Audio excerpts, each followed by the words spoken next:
That is today's message. Does anyone feel blessed when you suffer? Not at the time. Not at the time. Afterwards, yes, everyone can usually realize, like, wow, I'm glad I went through that. But in the time, most people do not like. That's today's message. Does anyone feel blessed when you suffer? Yes. So we'll repeat that. So no one initially feels blessed when you're suffering, but actually, you're quite blessed when you're suffering. In Bhagavad Gita, that's the reason Krishna. Can you guys come up because it's such a distance? And so it's amazing, actually, the difference. We should have keep having more guests, because when guests come, people are really interested. So, Brajesh is here? No. Our guest is here. Yes, so I'll be very happy to see whoever is come. Anyone who comes to Mantra Central, we're very happy. Okay. All right, so we're going to go read Bhagavad Gita. And we are going to go to chapter 7. Well, I'll just put it up on the screen so you can just see it. Is that? That's Bhagavatam. Ooh, that's the nectar of instruction. I can't lose that. All right. Transcendental knowledge. All right, knowledge of the Absolute. We are going to do this verse today.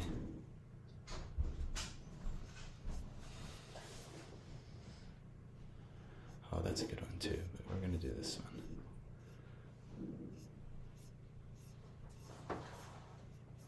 Actually, we're going to do this one, 5. All right. I'll give you the precursor verse here. I'll give you 2 precursor verses. At the end of chapter 6, Arjuna is lamenting because he can't take to Krishna's very technical yoga process. Adya, Hare Krishna. He can't take to Krishna's very technical yoga process that Krishna is giving Arjuna. Because actually he was teasing Arjuna, because Arjuna said, I don't want to fight this war anymore. I want to leave and be a renunciate. And so Krishna says, okay, you want to be a renunciate? Here's how you do it. So after he tells Krishna all throughout chapter 6, here's how you be a renunciate, Arjuna realizes, oh, that's too high for me. I can't do that. I can control the wind, I can do all these things, but I can definitely not control my mind in this way. This is crazy. So Krishna, he kind of smirks and he says, but with practice and determination, one is guaranteed success. So still Arjuna is feeling like, there's no way I'm going to be able to do this. And Krishna says, okay, let me tell you about the highest yoga. And he begins the teachings of Bhakti Yoga. Up until this point in Bhagavad Gita, Bhakti Yoga really wasn't established yet. He gave a lot of Karma Yoga, he gave a lot of Jnana Yoga, and he gave a lot of Dhyana Yoga, like meditative yoga. But he didn't really tip everyone off that, okay, the best thing for everybody and for you is Bhakti. So now actually he's beginning the Bhakti teachings. Chapter 7 is the Bhakti portion of Bhagavad Gita.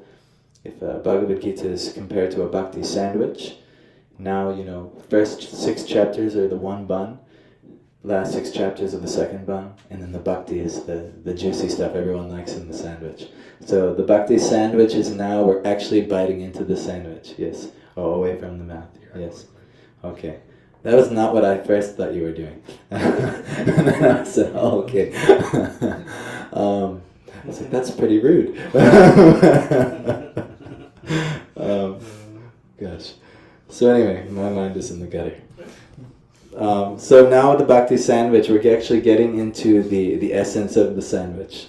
So the essence of the sandwich is now, you know what? Oh, that's really long though. This verse starts things really good.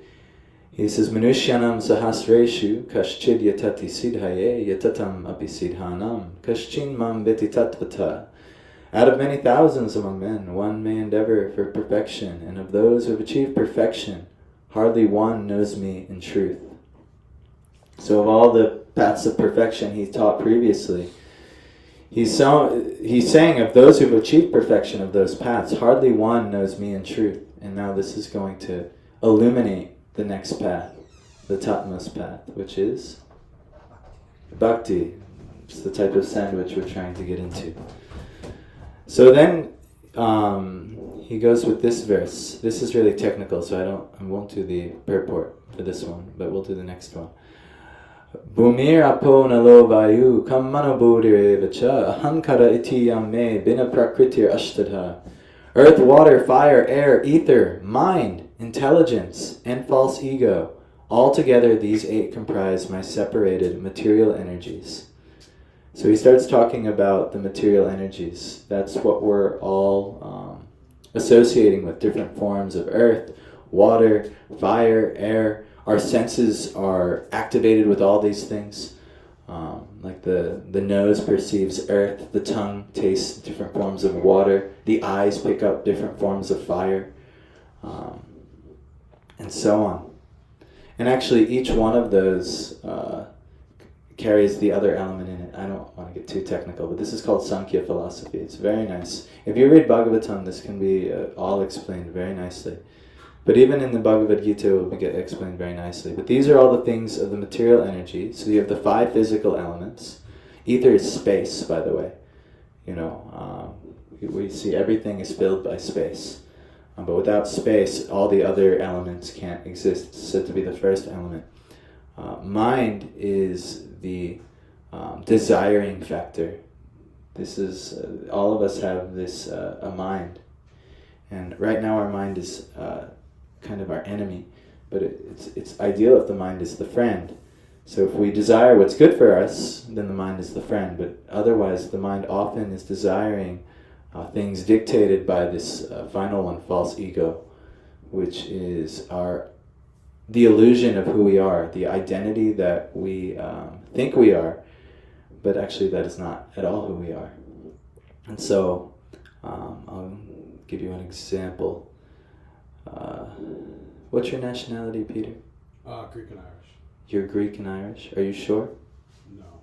That's good that you're not sure, because the identity of being Greek and Irish, or being named Peter, and being of this family, being this, all these things, this is actually the beginning of false ego. Like, we identify with this body, and we identify with the matter surrounding this body, including family, friends, place of birth, all of these things. We compose a whole identity of who we are. I'm an artist, I'm a musician, I'm this, I'm a that, or another thing. And actually, who we are as a soul is actually completely different from that. It's the difference between the false ego, and then there is a real ego, and this is called the Swarup. We've talked about this before in Bhagavatam class. Maybe you guys remember. We were getting into this a little bit. Now, I think this is the verse we're going to do today. Because there's hope. There's an inferior nature, the world of birth and death and matter, and even subtle matter, the mind, intelligence, and the false ego. The intelligence is the discriminating factor in the mind that either accepts or rejects. So the mind proposes a desire, like, oh, maybe you should see if you can collect another wife. And the intelligence would say, no, this is a very bad idea, and will slap it down. Or the intelligence may also say, yes, you should try, that's a good idea. And then you go and you do whatever thing that the mind desires. And the false ego is guiding all of that, saying, yes, this is who you are, and this is how pleasure will come, through associating with the material elements. But there's another thing available. All we've ever known is that, the 5 elements, and then the mind, intelligence, false ego. But there is another realm. And so it's a superior nature, Krishna is saying. So this is, we're all actually interested in this. Everything you've ever chased in this world most likely is of the inferior nature. Unless you've developed a search for God in your life. Unless you've developed a genuine inquisition into the absolute truth. Most of what we've been searching for has been of the inferior nature. So if I told you, and Krishna told you, that hey, there's something way better we can chase, would you be encouraged to know what that is? Yes, right? It's logic? Yes. Oh, something better than what I've been having? Sure. If, like, say you've been eating some type of sweet, and it's pretty good, anyone ever taste dates? Dates are nice. Dates are very tasty. But then if, Adya's like, well, you should see what we have in India. We have gulab jamans. Gulab jamun, what's that? You gotta check it out. You'd be interested, yes. All right, I'll see what the gulab jamun is. And then you taste the gulab jamun and you'll be like, confirmed, this is amazing. So this is what spiritual life is. If you do get to taste spiritual life, if you do pursue it, you'll get something amazing. Comparable to from dates to gulab jamuns. So like this. Before we begin, let us chant to the spiritual teachers. So we'll go to the introduction. Magna, can I have your assistance? Scrolling. You don't have to do it. Someone else can do it. You're already quite good at this service. Get the feel for it. So, all together. Before we begin, maybe we'll just honor Srila Prabhupada and beg to receive some mercy from him. Offer our heartfelt obeisances. This is Pranam Mantra. We sang it before. If you know it, sing along. Namo Vishnu Padaya Krishna Krishnaya Bhutale Srimate Bhaktivedanta Swami Namaste Namaste Saraswati Devi Gauravani Pracharine Nirvishesha Shanyarai Pastasya Deshatarine. And now we'll chant these prayers he's given at the beginning of Bhagavad Gita. These are his standard Mangala Charana prayers. Om Jnanatirandasya Jnananjana Shalakaya Chaksharam Militamya Tasmai Shri Gurave Namaha Shri Chaitanya Manobhishtam Sthapitam Yena Bhutale Swayam Rupa Gadaya Vidati Swavadantikam Vandeham Shri Guru Shri Yuta Padakamalam Shri Guru Vaishnavanscha Shri Rupam Sagrajatam Sahagana Raghunatham Vitam Tam Sajivam Sadvaitam Savadutam Harijana Sahitam Krishna Chaitanya Devam Shri Radha Krishna Padam Sagarika Shri Vishwanamscha He Krishna Karuna Sindhu Dina Bandho Jagapate Gopesha Gopika Kanta Radhakanta Namostate Tapta Kanchana Gaurangi Radhe Vrindavaneshwari Rishabhani Devi Pranami Priye Vanchakalpatarubhyascha Kripasindhuveva Patitanam Pavanebhyo Vaishnavebhyo Namo Namaha Jai Shri Krishna Chaitanya Prabhu Nityananda Shri Advaita Gadadhar Shri Vasari Gaura Bhaktivinoda Mahamajal all together. Hare Krishna Hare Krishna Krishna Krishna Hare Hare Hare Rama Hare Rama Rama Hare Hare. So, just chanting those mantras is one thing. We can kind of go through the motions, but actually meaning those mantras is something I would hope to achieve in my life at some point. That I'm actually with a heartfelt calling out, really offering my respects and begging for the mercy of these personalities. The chief being the spiritual master, the guru in this case, the book, and the person we're trying to evoke the mercy of is Swami Bhaktivedanta, Srila Prabhupada, the founder of Acharya Viskan. So we're reading his books, that's what we do here in his purports.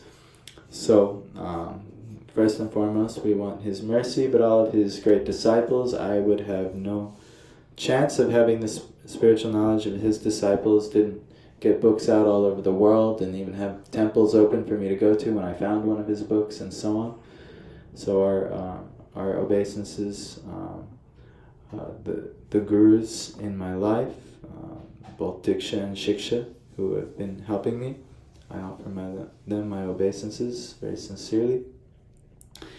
And then ultimately you guys who come here to hear spiritual knowledge. I can't participate in this process of kirtan without people coming to participate in the process of shravan or hearing. So my deep obeisances to you and all of the Vaishnavas all over the world, past, present, and future. So here we go. We will read this verse. Krishna says, besides this inferior nature... Did we read the Sanskrit? No, we didn't do all this, right? Okay, let's do it together. Apadayamitastvanyam Prakritim vidhi me padam Jiva bhutam mahabaho Yayedam daryate jagad. Okay, apara, inferior. Iyam, this. Ita, besides this. Tu, but. Anyam, another. Prakritim, energy. Vidhi, just try to understand. Me, my. Param, superior. Jiva bhutam, the living entities. Mahabaho, almighty armed one. Yaya, by whom? Idam, this. Daryate, being utilized or exploited. Jagat, the material world. Very good. Translation. Rishabh, long time no see. Hare Krishna. So, translation, chapter 7, verse 5, Bhagavad Gita. Besides this inferior nature, O mighty armed Arjuna, there is a superior energy of mind, which are all the living entities, who are struggling with material nature and are sustaining the universe. I like what he used, the daryate, either being utilized or exploited, because that's exactly what we do in the material world. We're either utilizing the material world or we're exploiting it. And remember when I said that there's a higher energy or a higher tattva, a higher truth than just the base 5 elements? I didn't say this actually. Do you remember when Krishna was saying this last verse?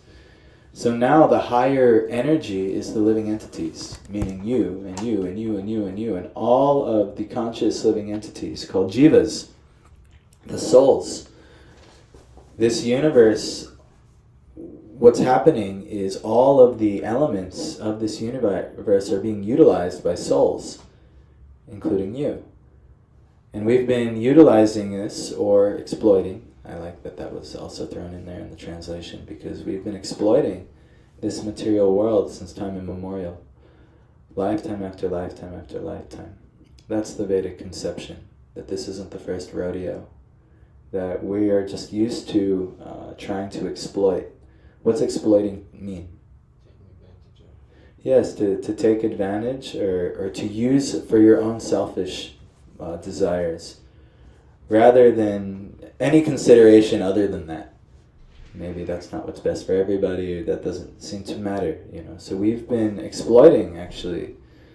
And then we actually get a body, both subtle, our thought, feeling, and emotional body, our subtle body, and physical, depending on our interactions in this world.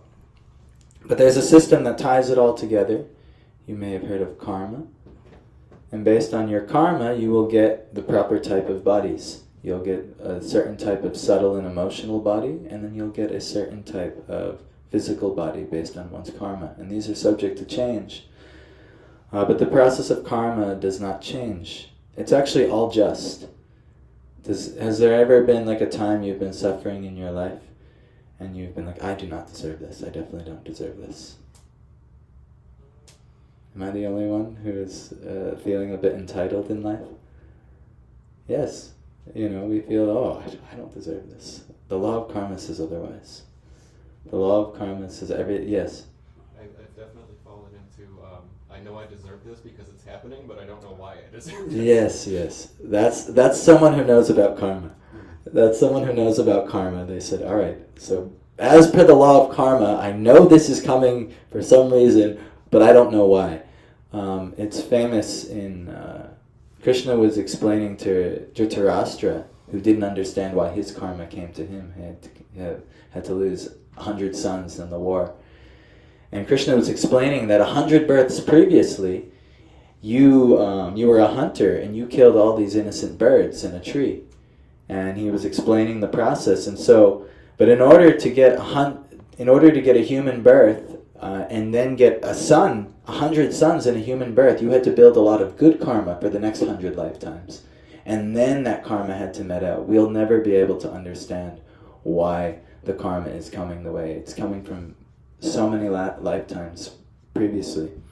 Actually, it's in our best interest to be free from karma altogether. Bhagavad Gita is giving the extrication process. This is the process of moksha. Dharma, artha, and kama are actually building karma. Dharma is the process of how to build good karma. And artha as well is what to do with the built good karma. And then kama is also a way you can kind of spend your good karma that you've built. Kama is like sense gratification. But moksha is realizing the intelligent notion to realize like, oh, I should keep building karma. This is extricating me in a type of situation that's actually not favorable for my soul. There's a higher thing. So only the wise, someone who is pursuing that higher knowledge get to see this. And actually that'll be explained later this chapter, who gets to come to Krishna and get this type of knowledge. But as of right now, just to know that there's an inferior nature, this world, its elements, and even the subtle identifications that are happening through the desiring, the desires are not you. These are actually energies that are infiltrating you. One of the things we've been doing at this, I don't know how relevant it is for everyone, but everyone here is actually a pretty serious, inquisitive person in bhakti. There's no one here who's like, this is brand new, it's going to go right over your head. So I'll say. But there's one thing we try to observe here is not be sleeping during the sandhya times, especially at sun up and at sundown. If you're sleeping, eating, reading, there's a couple activities you're not supposed to do during the sandhya. Why? Because they make you susceptible to other influences. So if you happen to be doing some of these other activities that make you vulnerable, ghostly or lower entities or influences can kind of take you over.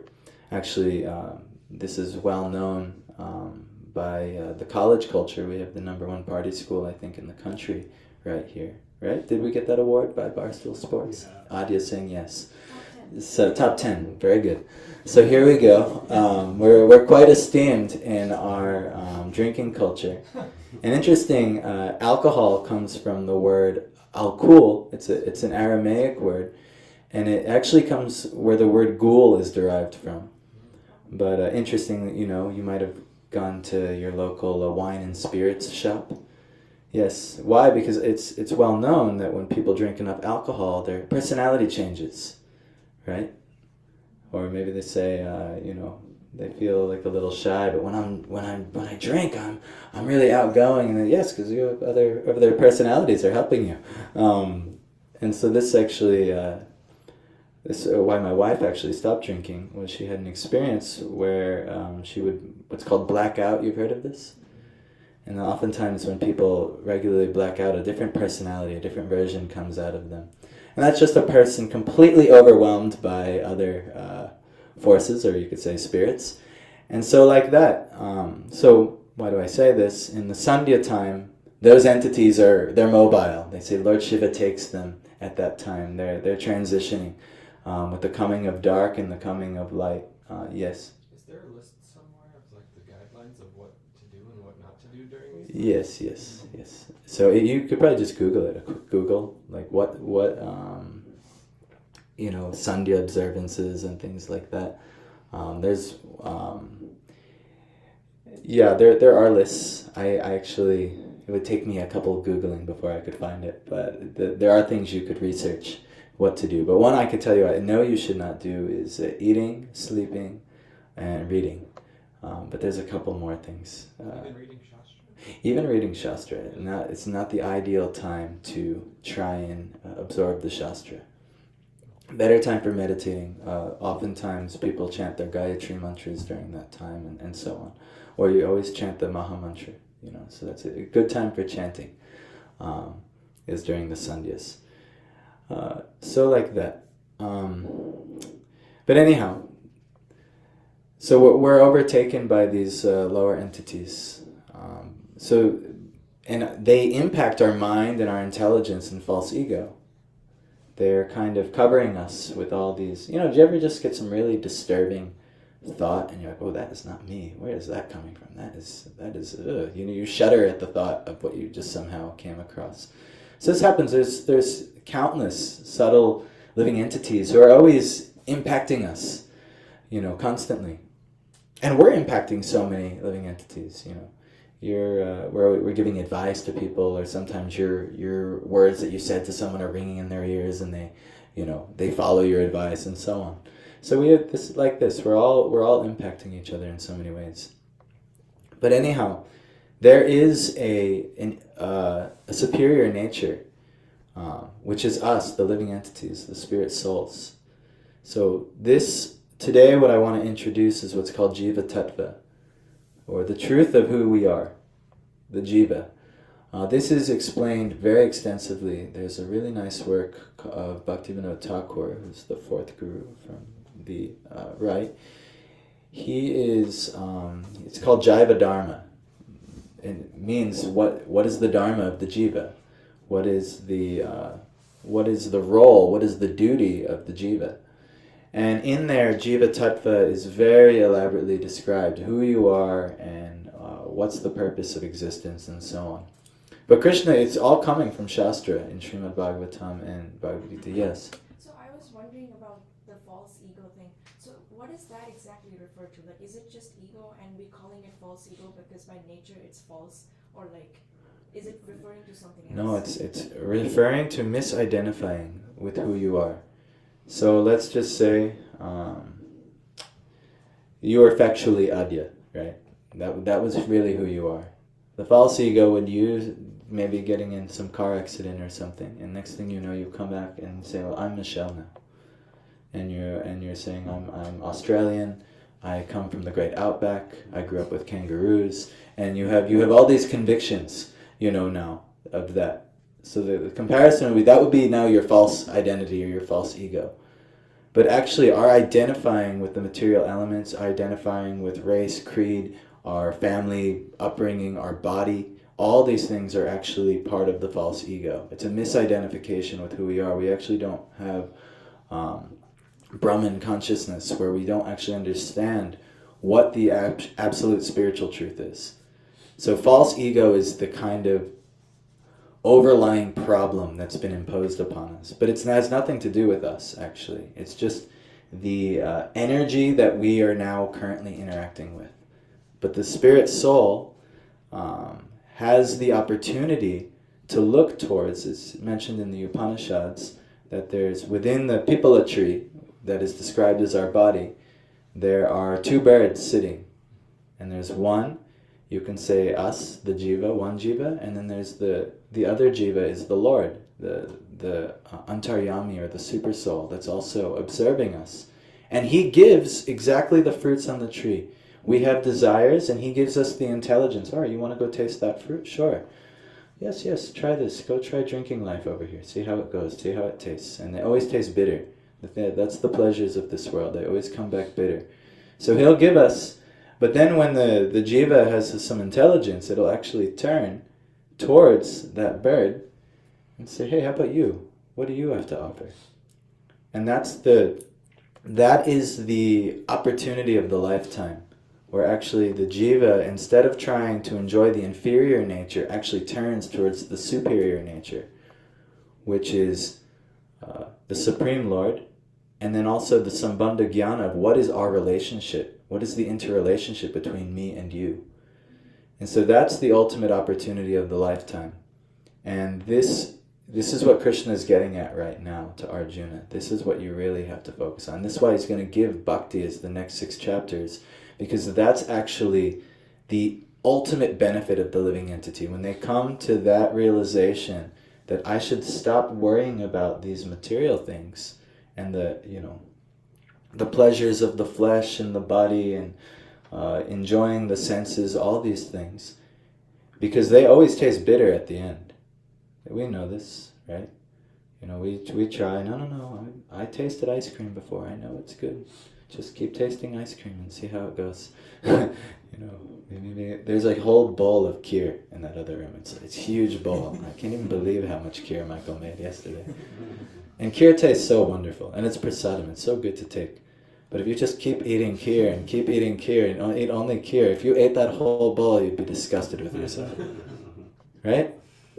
So this is the material world. The pleasures don't actually, the more we take them, the more they harm us. There's diminishing returns. I used to play video games, and that was like some of my moves would have diminishing returns. They wouldn't be as good the next time I used them. That's World of Warcraft stuff. Sorry for bringing that to Bhagavad Gita class today. But anyhow, that's what I think about though. So let's see what we can talk about here with Srila Prabhupada. He says, here it is clearly mentioned that the living entities belong to the superior nature or energy of the Supreme Lord. The inferior energy is matter manifested in different elements, namely earth, water, fire, air, ether, mind, intelligence, and false ego. Both forms of material nature, namely gross with the earth, those are the physical elements, and subtle, the mind, intelligence, and false ego, are products of the inferior energy. The living entities who are exploiting these inferior energies for different purposes are the superior energy of the Supreme Lord, and it is due to this energy that the entire material world functions. The cosmic manifestation has no power to act unless it is moved by the superior energy, the living entity. Energies are always controlled by the energetic, and therefore living entities are always controlled by the Lord. They have no independent existence. They are never equally powerful, as unintelligent men think. This is like the Mayavad theory, that you just have to remember that you're God, type of thing. You are a little piece of God, but little is the very important word. They have no independent existence. They are never equally powerful as unintelligent men think. The distinction between the living entities and the Lord is described in Srimad Bhagavatam as follows, in 1087.30. Let me see if I can do this properly. Aparimita druvastanu brito... Nope. Aparimita druvastanu britoyadi sarvagatas tarhim nashashyateti niyamo druva nitaratha ajani chayanmayam tada vivuchani antrabhavit samam manujanatam yadamatam matadushtataya. O Supreme Eternal, if the embodied living entities were eternal and all-pervading like you, then they would not be under your control. But if the living entities are accepted as minute energies of your Lordship, then they are at once subject to your supreme control. Therefore, real liberation entails surrender by the living entities to your control, and that surrender will make them happy. In that constitutional position, only can they be controllers. Therefore, men with limited knowledge who advocate the monistic theory that God and the living entities are equal in all respects are actually misleading themselves and others. This is a great danger in the beginning of spiritual life. You could say pseudo-spiritual life. There's many, the Sadguru, he's a popular one now. The Sadguru, he's going around kind of telling everyone this.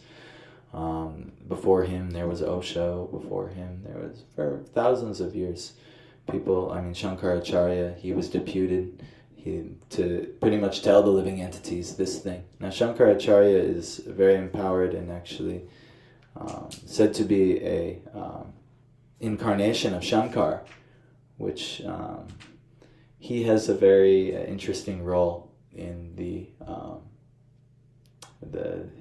the guna avatars, where he has to deal with those in the modes of ignorance, and he's the only one actually elevated enough to do it. But anyhow, this is where this philosophy came. But anyhow, the Supreme Lord Krishna they're actually misleading themselves and others. The Supreme Lord Krishna is the only controller, and all living entities are controlled by him. These living entities are a superior energy because the quality of their existence is one and the same with the Supreme, but they are never equal to the Lord in quantity of power. While exploiting the gross and subtle inferior energy, matter, the superior energy, the living entity, forgets his real spiritual mind and intelligence. This forgetfulness is due to the influence of matter upon the living entity. But when the living entity becomes free from the influence of the illusory material energy, he attains the stage called mukti, or liberation. The false ego, this is for you, Adya, the false ego, under the influence of material illusion, thinks, I am matter and material acquisitions are mine. His actual position is realized when he is liberated from all material ideas, including the conception of his becoming one in all respects with God. Therefore, one may conclude that the Gita confirms the living entity to be only one of the multi-energies of Krishna. And when this energy is freed from material contamination, it becomes fully Krishna conscious or liberated. Okay, so now we're beginning with the theme of Jiva Tattva. Who are we? This is very important. If you don't know who you are, you will absolutely not know what to do in life. You'll never, it's just like trying to find somewhere on a GPS, but you don't even know the starting point. You're like, it tells me to make a right, and I'm trying to make a right, but you don't even know where you are. That direction is from where you really are, rather than maybe the false starting point or the false ego, who we think we are and where we think we're going. So this has to be understood. Who is the jiva? It's described in Shastra. The jiva is the superior nature of the Lord. There's three Shaktis, but actually there's really only two Shaktis described in Bhagavad Gita. There's Maya Shakti, or the world of matter and subtle matter, mind, intelligence, and false ego. That was described in the past verse. And then there's the Chit Shakti, or the consciousness Shakti. And this is the Lord's spiritual Shakti. We are of that Chit Shakti, but there's a caveat. We are so infinitesimal that we are always dependent. We are always controlled by the Lord's Shaktis. Only Bhagavan is free from the influence of the Maya Shakti. Only Bhagavan is stronger. Yes, Adya. So I'm a little confused. So I've also heard like Hladini Shakti. So Hladini, Sambit, and Sandini, they're the three aspects of the Chit Shakti. oh, okay. But this is all the Chit or Swarup Shakti, or you say the Bhakti Shakti. This is Hladini is Sandini, Sambit, and Hladini are the three Satchidananda qualities. Eternality, full of truth, full in knowledge, in Chit, in consciousness, and Ananda, full of bliss. But this is only attainable in this Chit Shakti. We're actually made of that. That's who we really are. We are also, in minute portion, Satchidananda. But unfortunately, because we are minute, and because we are not independent, even though we have our own free will, we are liable to be covered by the Maya Shakti. We are totally capable of being covered because of our very minute position. So if you imagine, who here goes to the beach? Tanmai said, yeah, I go to the beach. Yes, good. So if you go to the beach, there will come a point where you're on land and you're about to get in the water. There will be a defining point where you're either on land or you're in the water. There's really no in between. But right at the shoreline, there is a potential to do either or. That is what we are. We are called this tatastha, or marginal, on the shoreline. So depending on what we choose with our free will is the energy that we will associate with. If we look towards matter, if we look towards the maya of the enjoyment, everyone's looking for pleasure. If we seek pleasure in the world of enjoyment, we will turn away from the ocean of bliss and we'll be on the shore and we'll be beat by the sands of time. And it's compared actually that that like gold has to be beaten on an anvil, heated and beaten on an anvil to be purified. This is what the suffering of this world is doing to us. Maya, all suffering is a result of associating with Maya. And what is Maya? It is the, how can I say this? It is the illusory understanding of pleasure, that this will give pleasure, but actually Maya means that which is not. Like for instance, when eating a whole bowl of kheer, we might assume kheer is really good, and if I eat more kheer, it'll be even more good. So I'm going to eat as much kheer as I can. But instead, we didn't foresee the throwing up and all the other things that are going to come. So this is Maya. We think this is going to be great, and then it's not great. That's the material world. So we have to understand that. And unless we understand all three of these Shaktis, we're bound to associate with Maya. Because we've been associating with Maya. We're in the world of Maya. Where Krishna says this world is Dukkalaya, a place of miseries. I wish it wasn't the case. I wish I had said, don't worry. It's all just a state of mind. There is actually an element of that where you don't have to experience misery in this world depending on your consciousness. But it's only through associating. We have to turn and see the Lord. If we don't turn and see the Lord and identify Him in our relationship, we have no shot. But the Lord will never, ever, ever take away our free will. Never.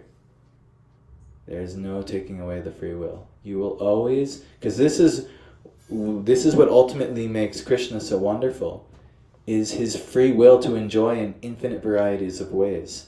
So He has to give that in a minute portion to us too. We also have to have free will. But, yes. Well, that leads to more problems though. Like, Yes. But it also, yes, but it also leads to more potential for pleasure. So it's a double-edged sword, just like technology. Oh, phone use leads to more pornography use. Just see all the phones, what it's doing is creating pornography. But it's also making one a bit able to connect and do business in such varieties of ways. You know, we can talk to people on the other side of the earth. We can do incredible things also with the phone. So it's not that phones are bad. Maybe pornography use is bad. So just like that, you know, free will, if used in a certain way, yes, it causes so much suffering. But if you use your free will properly, or if you use your free will skillfully, I should say, then it can be incredible. You can have so many varieties of pleasure. But that's what Bhagavad Gita is teaching us how to do, is use our free will skillfully. That's why he tells Arjuna, all right, now I've enlightened you, but you're free to do whatever you wish. Right? Is there anything else I can help you with? And he's leaving it up to Arjuna. Krishna is not interested in slaves.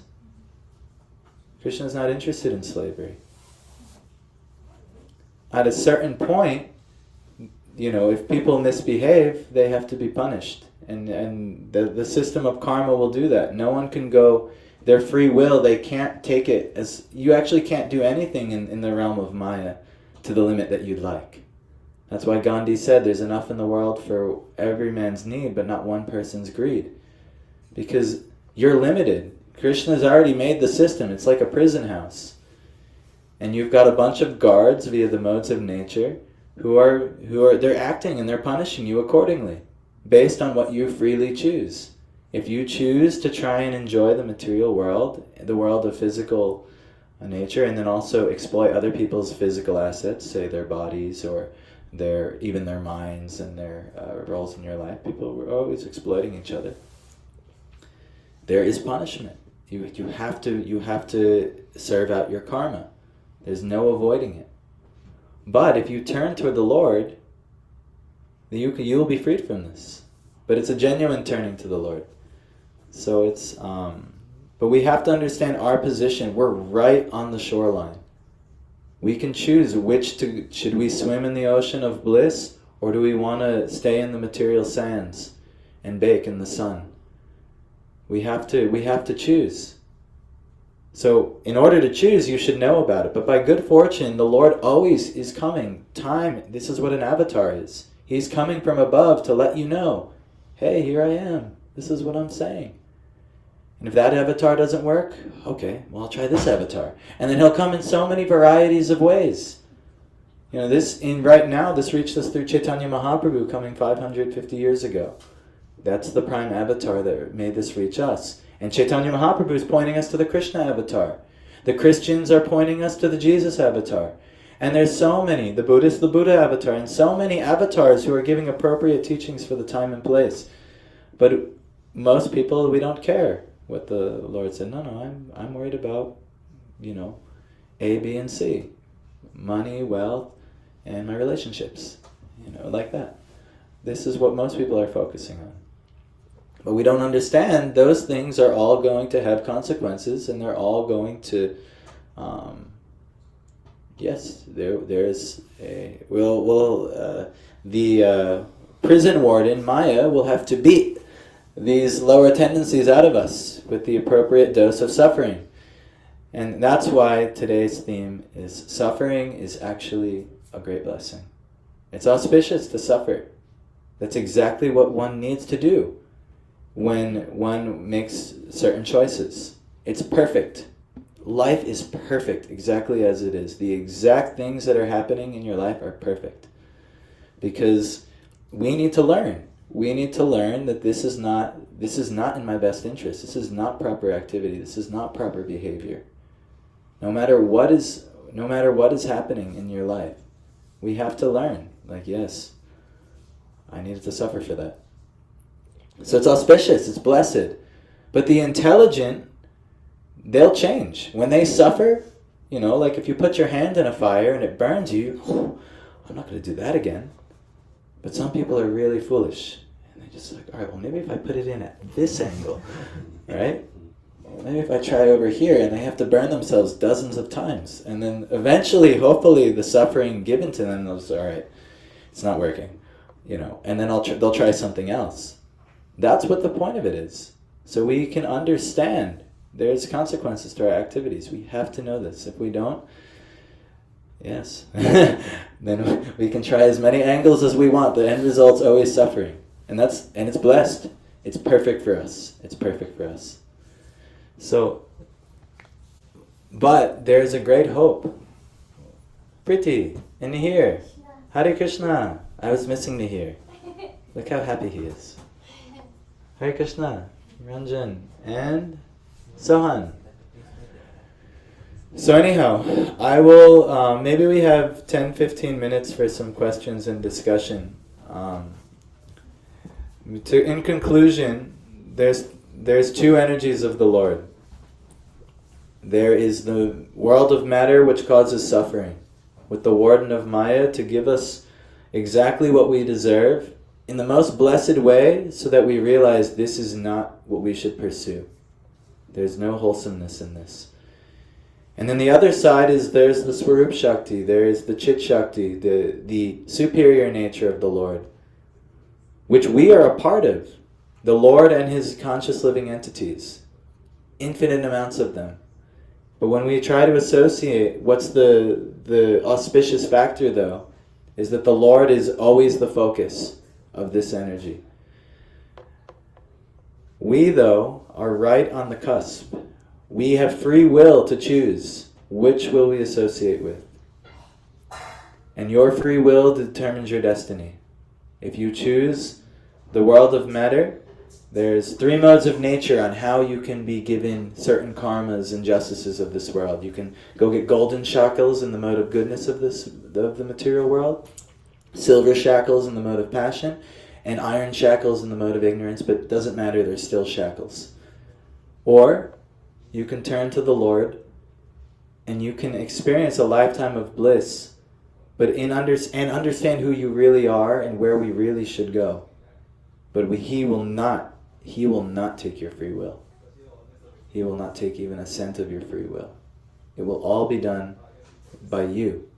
And you choose, ultimately. He will come lifetime after lifetime and place Himself and place you in the ability to choose.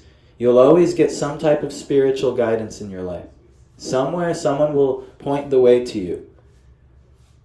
But will you heed the call?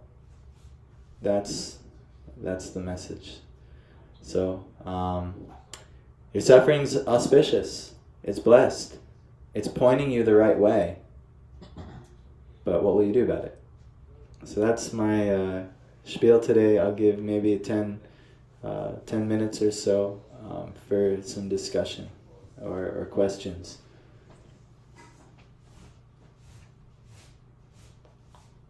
Okay, Mukunda.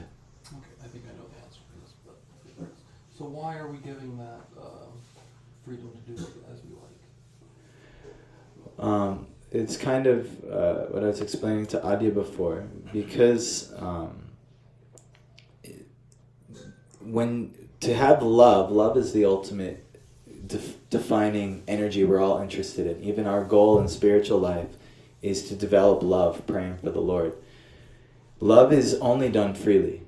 You cannot force love. Now you have kids, so when you try and force your kids to love you, how does it go? No, it's not so well. But if we give them the freedom to choose love, and you freely give your love, that's the best shot we have, right? So similarly, with the Lord, if He loves love, He loves bhakti, He loves the love of the living entities. But if He forces everybody to do it, it's more like slavery, and it's exploitation instead of actual love. So we're given the free will because this is actually gives us the greatest capacity to experience love. It also gives us a great capacity to experience suffering. But even that is auspicious because that suffering is pointing us towards the way of love. But we can't take love unless we freely take it. We can't. You have to choose to love somebody. You have to choose to love. You cannot be forced to love anyone. Actually, that force, oftentimes we resent that person even more and more and more. Maybe people in our life who have tried to force us. So God, like that, He's not interested in forcing that upon us. But actually, if you think about it, He kind of is anyway, through setting up the system in such a way that we'd have to be thoroughly foolish to keep choosing things that are going to cause us suffering.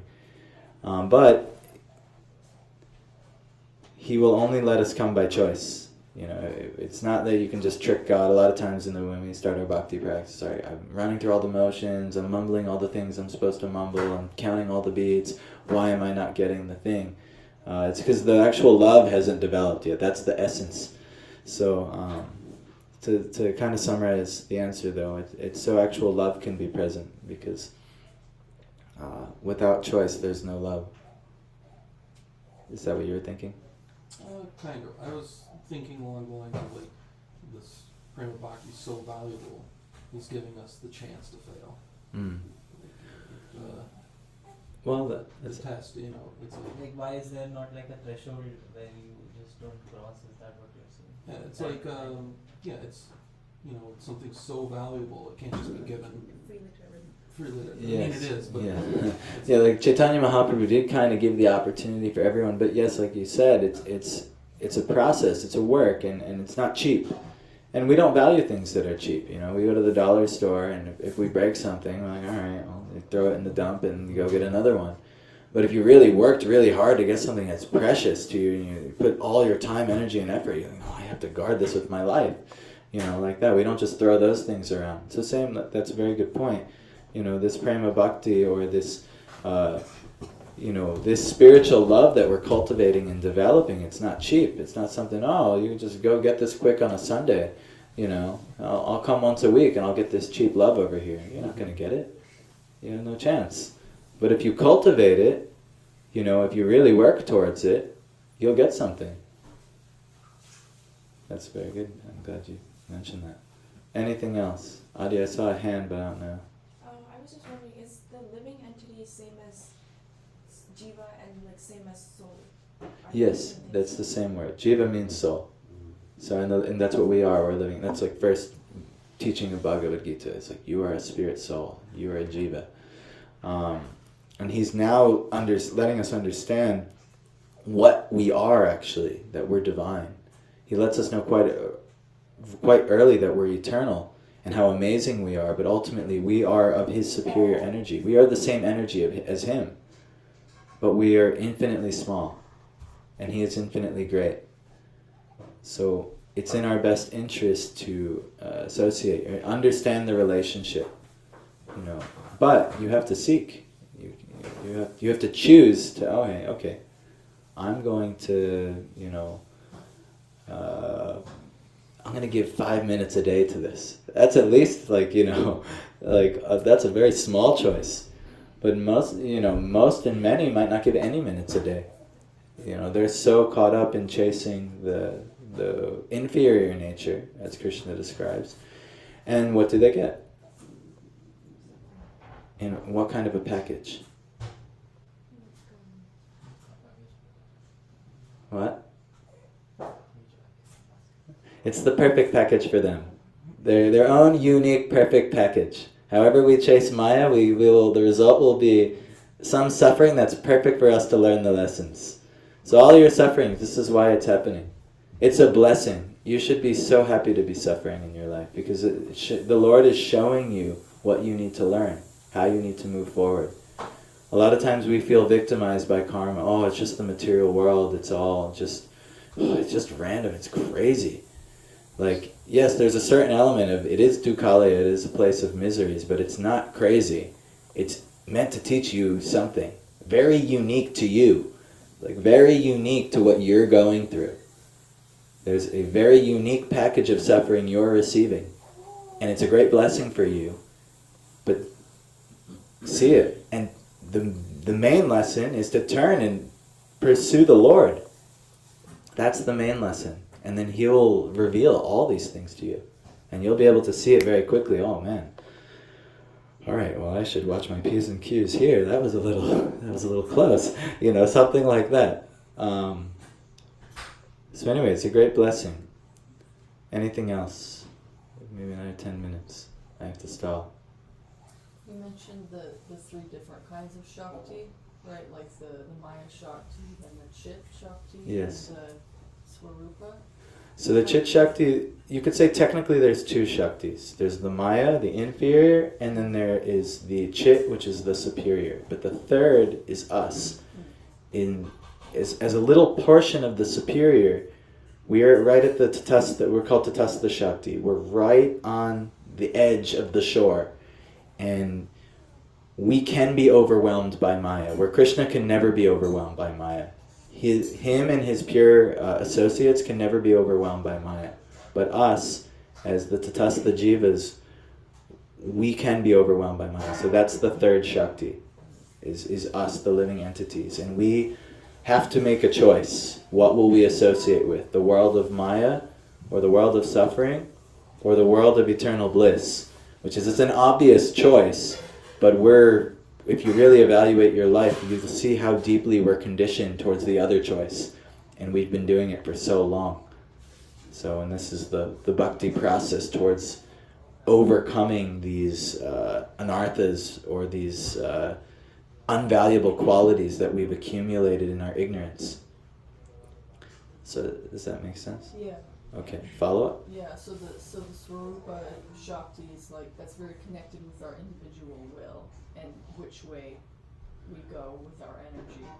Well, yes, the Swarup Shakti is actually who we are, who we actually are. And in our Swarup, you could say, at some point, we're choosing what to associate with. How do we want to, our consciousness, our soul, this is who we really are, I'm now in a 32-year-old body, and it's got hair in places it didn't when I was 5, and things. And as I get older, it's going to keep getting different. But I'm the same conscious being. In lifetimes previously, I might have looked like Meghna or Adya. I might have been, I've looked like Nihir many times as well. But it's still the same conscious being. That's who we really are. We're that conscious being experiencing existence. But in our Swarup, actually, that we can't recognize right now. But that's who we really are.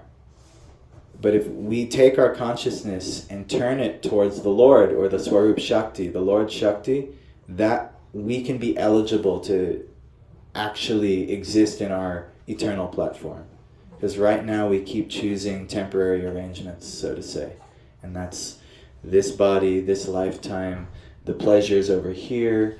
Maybe you want to get really into wealth building in this lifetime, so everything you chase leads you to another lifetime that eventually puts you in a family where wealth building is possible, and so on. And then you experience the karma of that. But these things are of the inferior nature, and all it breeds is suffering. So these, what we're really interested in is pursuing God, and pursuing God we can know exactly who we are. Like that Swarup will be revealed.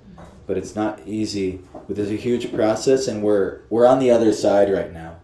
We're on the land, seeing the value of maybe going towards the water, seeing that our thirst can be quenched, seeing that our uncomfortable position can be quenched, but we're still on the land. That's, we made the choice to be on this land at some point, and we got to make our way back to where we're supposed to go. So we have to trek towards the water, and in that, when we get in the water, we can blossom who we really are, but we're not there yet. So it's we're like a fish out of water right now. You see that SpongeBob episode where they got caught up in Sandy Cheeks' land dome? No, that's okay. It's not, you're not gonna be bereft from not seeing it. But anyway, there's like the moment where they're realizing that they don't belong on the land, and they're like, water. So, but that's really like what we are. We're looking for that spiritual pleasure, that happiness. That's who we really are, and that's where we'll really thrive. But right now we're in a land dome, maybe, I don't know. For analogy's sake, it's not perfect analogy. Anything else? You follow up, Adya? Go ahead. No, but I don't have No, I had a different topic question. Yes, okay. So I was wondering about the process of surrender. So it takes lifetimes, to actually surrender. You could take 1 second. It could take 1 second too, but I was wondering, is there any are there signs to tell you if you're actually on the right path of surrender? Yes. So this is called Sharanagati, and Bhaktivinoda Thakur is giving. He has poems he writes. So there's 6 elements of surrender. You've put me to the test now, and let's see if I can actually remember them.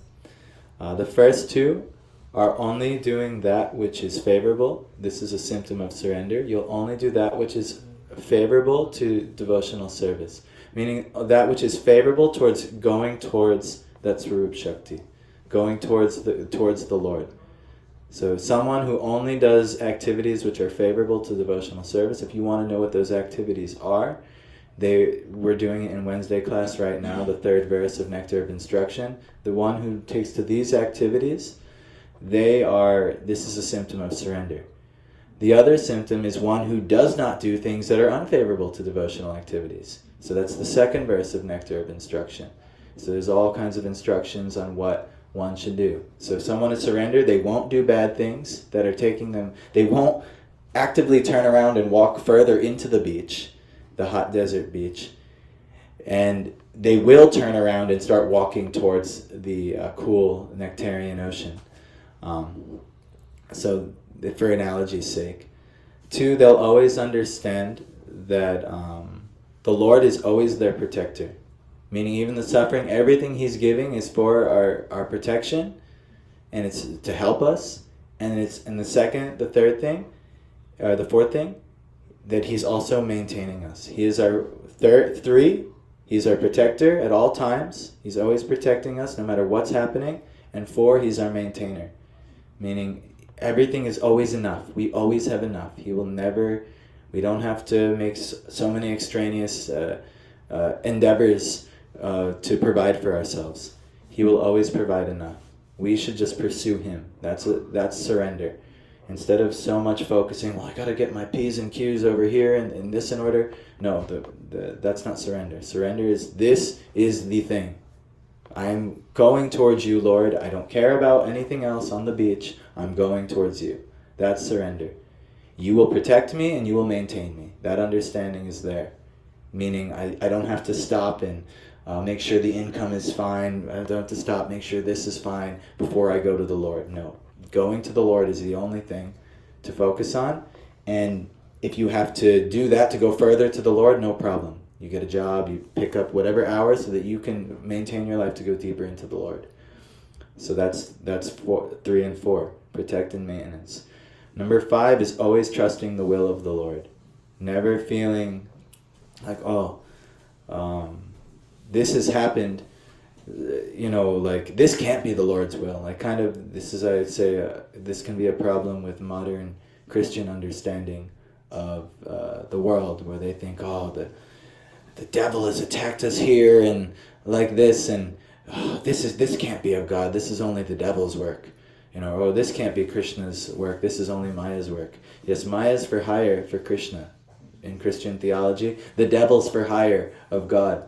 So anything that's happened, maybe it was through an agent of Maya. Maybe it was through some bewildered living entity who did a crazy thing. But you always trust. You're always trusting. The Lord has not forsaken me. That which has happened is perfect. And this is giving me a better opportunity to surrender deeper, to keep walking towards the ocean. If he directs you this way, it's because he's protecting you from getting distracted over here or something like this. It's good. Don't worry. No problem. And then the final is Trinadapi Sunichena Tarorapi Sahishnina Amani Namanadena Kirtaniya Sadahari. To become very, very humble. To realize you're not going to get there without him. And that you are not the doer or great traverser of this path. Even in the spiritual, this is a huge, huge obstacle. We become very proud. And we were reading yesterday or 2 days ago, Jagadananda Pandit. He says anywhere where there is pride, humility cannot be at all. If anyone is proud of anything, they have no humility. If you have pride, you have no humility. And pride comes before the fall, and you will fall back into Maya in the material world. Jesus says, blessed are the humble. Chaitanya Mahaprabhu says the verse we should string on our neck is Trinadapi Sunichena, to become more humble than the grass, more tolerant than the tree. And this is important. Amanina, become free of pride. To be free of pride. I'm of this birth, or I know this, or I know that. You are an insignificant jiva who knows practically nothing, and you're burning like crazy in the material world. Get over your pride and go to where you're supposed to go. Don't be like, I'm the king of the sandcastle over here. Yeah, you're in the hot sand. Get the hell out into the water. You can go try and exist there. You'll be in a much better situation. But we get very caught up in the pride of this world. I get grades like this, or I'm part of this family, or I am this caste or this creed. I am this, that, and the other thing. You get your gold shackles. All right, you've got nice gold shackles. You're a very high-class prisoner. Wonderful. Yes. This is the living entity. We get so caught up in these things, our positions, and this, that, and the other thing. But anyhow, so you always trust the will of the Lord, and the final is humility, and manadena. Be ready to offer respect to all others, but also understanding the position. Who are the people we should really ultimately respect, hear from, go to, is the different levels of devotees. There's different adhikaris of devotees. Adhikari is like a level. So you should recognize one. If you don't know what an adhikari is, the litmus test is that you're most likely of the what's called kanishta adhikari, or like a beginning level devotee. And we all are in this for some phase of time. And then at some point, the kanishta adhikari it means like a materialistic devotee, or a prakrita bhakta. They're approaching the Lord, but they're approaching the Lord to go deeper on the beach. They're like, all right, well, let's just see if we can sprinkle some water over here, and so I can get pleasure over here in this aspect of the beach. This is but the Madhyamadikari is realizing, okay, I'm here on the beach, and I am enjoying and suffering based on my lot, but come on, let's go to the water. So there are certain devotees who are pushing us deeper and deeper and deeper and deeper. So we should be ready manadena, to offer respect, especially to those devotees who are trying to push us back. And then the topmost devotee, and hopefully are the gurus and those who are really intimately following, or at least Madhyama Adhikari. But if you have the fortune to meet an Uttama Adhikari who is swimming freely in the ocean and they're just relishing bliss all the time, and then they see you on the shore, they go, oh, come on. They can come out, they have no problem, they can walk on the beach and pull you, come on, let's go, let's go, let's go, let's go. Then you just take their hand and you go with them. But we have to recognize who these people are and what's the level of adhikar. So this is very important, and this requires significant amounts of humility. And if there's any little tinge of pride at all, you'll miss it. Any tinge of pride, you'll miss good advice, even if it comes and slaps you in the face. And actually, you'll get it that way anyway, because that's the suffering this world offers. You'll get a big slap in the face in some way. And then you're like, oh, I should have taken good advice. So, these are the processes of surrender. And one who does these 6 things, they can be called surrendered. But this is no small order. This is quite a tall order. So, yes, is that helpful? Okay, I think. Any last burning thing, or we can do a final kirtan? A realization or Yeah. summary from this class. Yes. You're a jiva, don't be a diva. Yes, you're a jiva, don't be a diva. And go towards ultimate, I'll add a little, and go towards the Lord. Because we can, we have the false ego diva covering. But the jiva is happiest with the Lord, so we should go this way. So alright, I'm ending on that comment, that was good. And would you guys like to do a kirtan? Yes. Mukunda, would you like to lead a kirtan? I can try, I haven't really sung in a while. It's okay. We'll get up and dance for you. So, thank you who joined online. And